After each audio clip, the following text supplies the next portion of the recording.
زندگی میں حادثات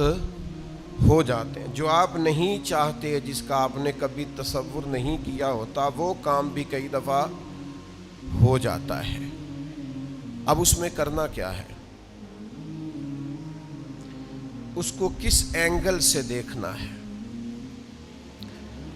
مصیبت، پریشانی، دکھ، حادثہ، واقعہ، غیر متوقع چیز آپ کی زندگی میں آ گئی، آپ توقع نہیں کر رہے تھے، آپ تو کسی اور چیز کے لیے تیار تھے، آپ کے تو ارادے کچھ اور تھے، لیکن کچھ حالات اور ہو گئے، آزمائش اور طرح کی ہو گئی، اور ایسی آزمائش ہو گئی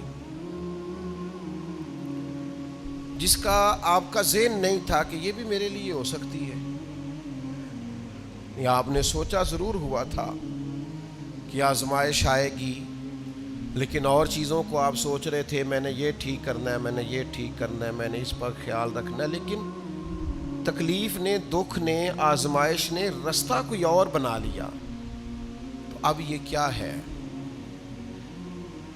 ہم چونکہ متلاشی ہوتے ہیں سکون کے، راحت کے، کہ اب میں نے یہ ٹھیک کر لیا ہے، اب میں نے گھر بنا لیا، میرے بچے تھوڑے سیانے ہو گئے،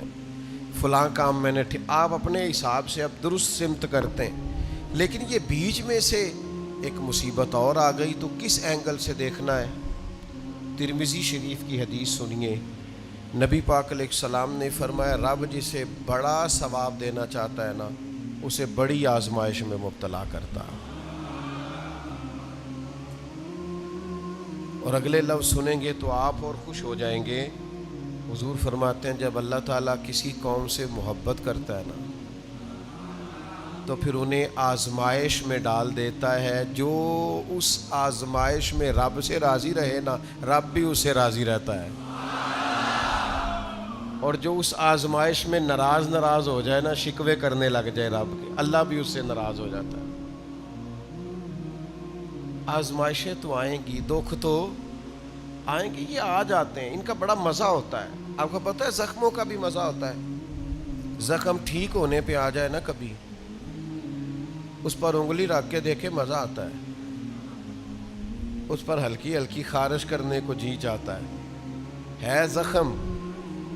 لیکن اگر پکا ہو جائے نا تو مزہ دینے لگ جاتا ہے۔ زخموں کو پکا لو، زخموں کو پختہ کر لو، یہ مزہ دینے لگ جائیں گے۔